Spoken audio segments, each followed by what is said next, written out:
peternak, salam cinta dari ujung kandang. Saya Christian Andreas Manurung dengan NIM 250306023. Saya dari jurusan Peternakan Fakultas Pertanian Universitas Sumatera Utara. Saya ini lagi berada di peternakan yang namanya Kandang Karo yang berada di alamat Jalan Klender 5 Gang Kapas 3. Yuk kita masuk tengok sapi-sapinya.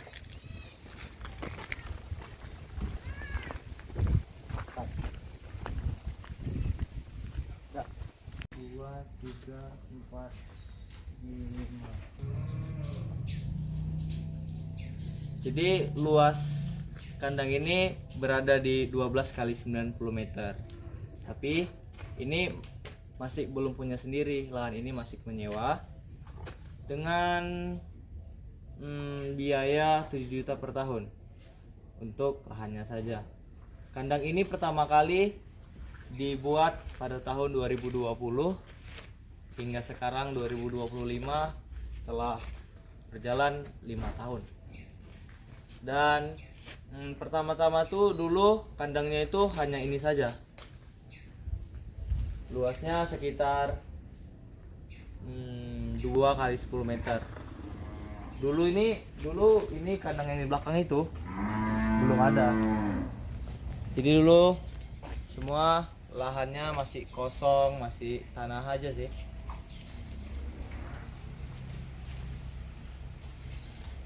Jadi kandang di sini isinya para pejantan. Ada berapa ekor ya? 1, 2, 3, 4, 5 ekor.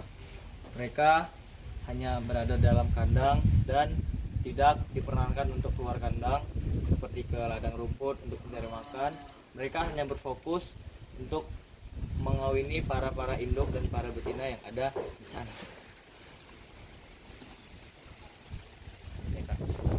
Jadi dulu populasi yang ada di sini hanya ada sekitar 13 induk dan 1 pejantan. Sekarang sudah menjadi berapa? 50 ekor.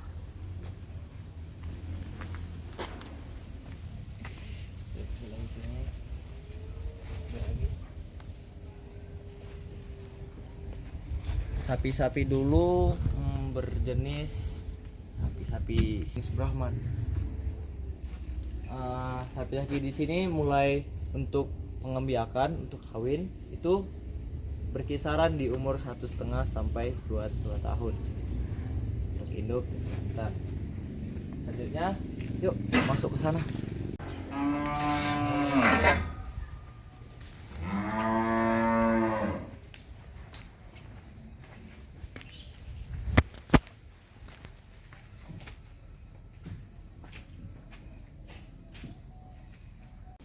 Nah, dulu hanya 13 induk dan 1 jantan, dan setelah 1,5 tahun 1 induk itu menghasilkan 1 ekor anak sehingga menjadi 26 ekor.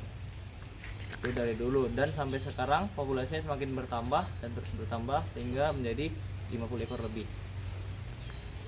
Ayo kita lihat sapinya.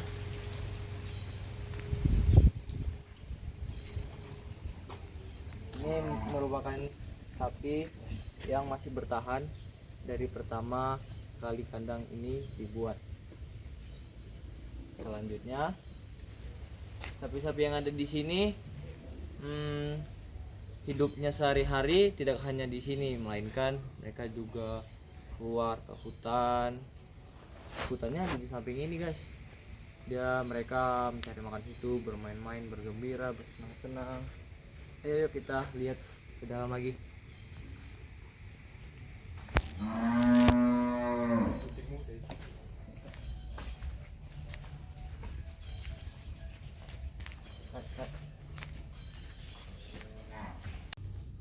Sapi-sapi yang ada di sini melakukan pengembiakan atau perkawinan secara alami dan tidak menggunakan TB, sehingga anak yang dihasilkan pun merupakan anak-anak sapi yang sehat. Selanjutnya kita akan masuk ke perorganisasian yang ada di Kandang Karo.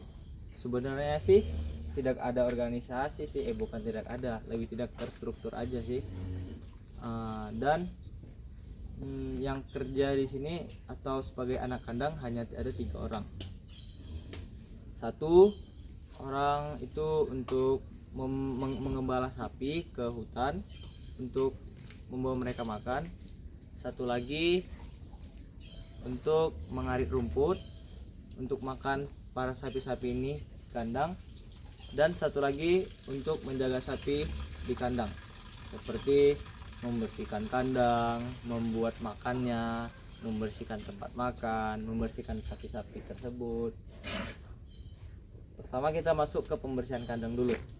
Pembersihan kandang yang terjadi di sini itu dilakukan setiap hari, meliputi membersihkan kotoran-kotoran sapi yang ada di sini.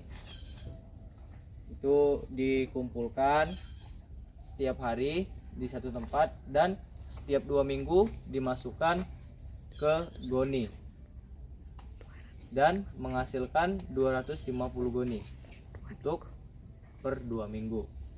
Dan hasil-hasil dari kotoran sapi tersebut dibawa ke ladang untuk dijadikan sebagai pupuk. Selanjutnya, setelah membersihkan kandang, juga para anak kandang di sini membersihkan para sapi-sapi dengan menyiramnya dengan air, tetapi tidak menggosoknya, karena gimana mau menggosok sapi semua gini dalam 1 hari, tidak akan cukup, betul kan? Mereka disiram memakai air bersih menggunakan tanyo sapi per sapi, sehingga sapi-sapi di sini terbilang bersih badannya. Oke. Selanjutnya pembersihan tempat makan dan minum sapi. Tempat makan dan minum sapi juga dibersihkan setiap hari loh. Ayo lihat.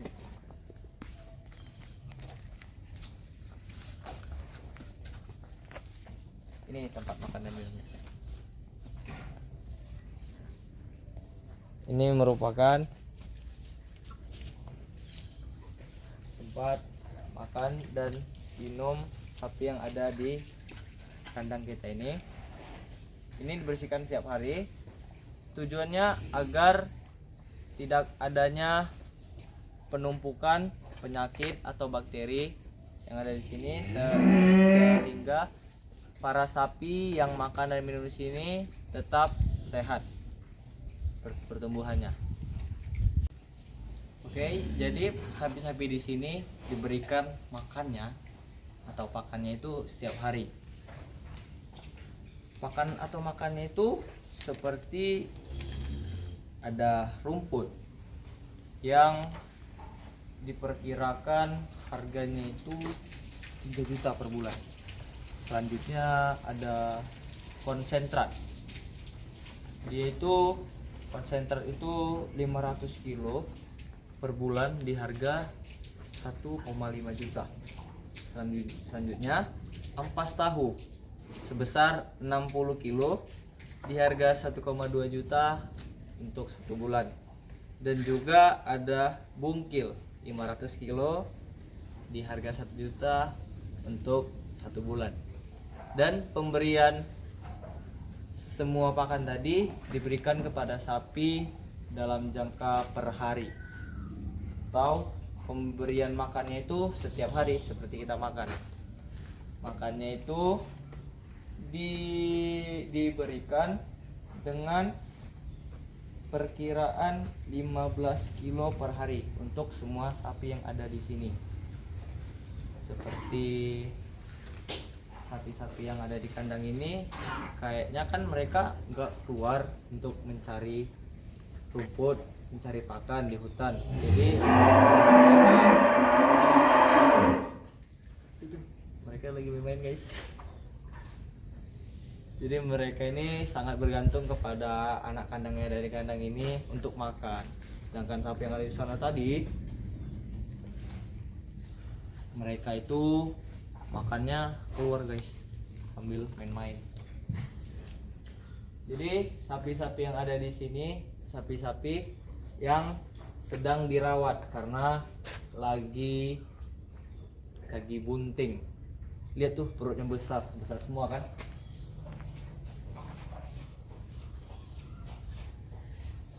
Jadi kandang ini memisahkan sapi-sapi yang bunting, yang jantan, dan juga sapi-sapi induk dan anakan.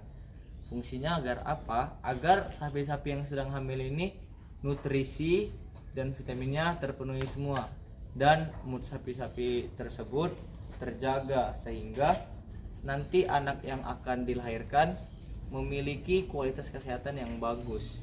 Dengan adanya perawatan kandang, perawatan sapi yang ada di sini, sudah bisa dikatakan bahwasanya sapi-sapi di sini memiliki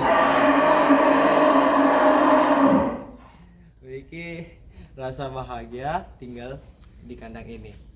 Tuh, sapinya lagi mau, gue senang.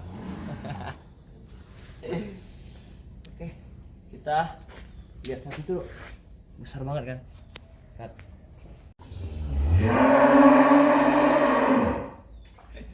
Selain pakan atau makan sapi, juga ada nih vitamin yang diberikan kepada sapi-sapi yang ada di sini, yaitu vitamin biodin, B kompleks, dan hematodin. Jenis obat-obatannya juga ada loh.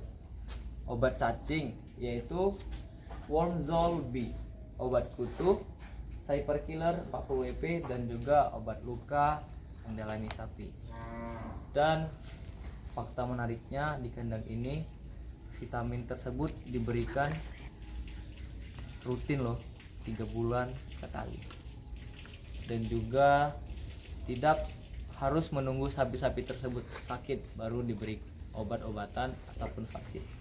Jadi di sini merupakan ternak yang sangat baik, memperlakukan sapi-sapi tersebut sebagaimana makhluk hidup, menjaga kesehatan, menjaga kualitas sapi-sapi tersebut dengan pemberian obat-obatan dan vaksinasi yang rutin. Terus selanjutnya, jikalau ada sapi yang stres, sapi juga bisa stres loh, karena kan sapi juga makhluk hidup. Nah, sapi-sapi stres itu juga banyak maksudnya loh. Misalnya sapi jantan tuh misalnya dia udah kenyang nih habis makan, tapi dia masih masih bising-bising, itu ada maksudnya. Maksudnya itu bahwa sapi jantan itu sedang birahi nih guys, dia minta kawin dengan sapi betina. Dan juga begitu juga sebaliknya, jikalau sapi betina sudah dikasih makan, sudah kenyang, dan juga masih berisik, masih ngok, itu menandakan bahwa sapi betina itu sedang birahi juga dan diminta untuk kawin. Dan untuk tantangan terberat yang dihadapi oleh peternak yang ada di sini, yaitu sapi sakit dan mati. Pada waktu 2021 sampai 2022 pernah terjadi PMK. Itu sebagian besar dari sapi yang di sini mati guys. Disitulah kendala terbesar para peternak yang ada di sekitar ini juga, dan juga tidak hanya peternak yang ada di kandang ini. Saya rasa telah sampailah kita di akhir video. Semoga apa yang telah saya sampaikan kepada kalian semua menjadi ilmu dan bermanfaat bagi saya dan bagi kalian yang menonton. Terima kasih saya ucapkan kepada kalian semua yang telah menonton sampai akhir. Sekian dari saya, terima kasih, dan jangan lupakan sapi-sapi yang ada di sini. Bye bye.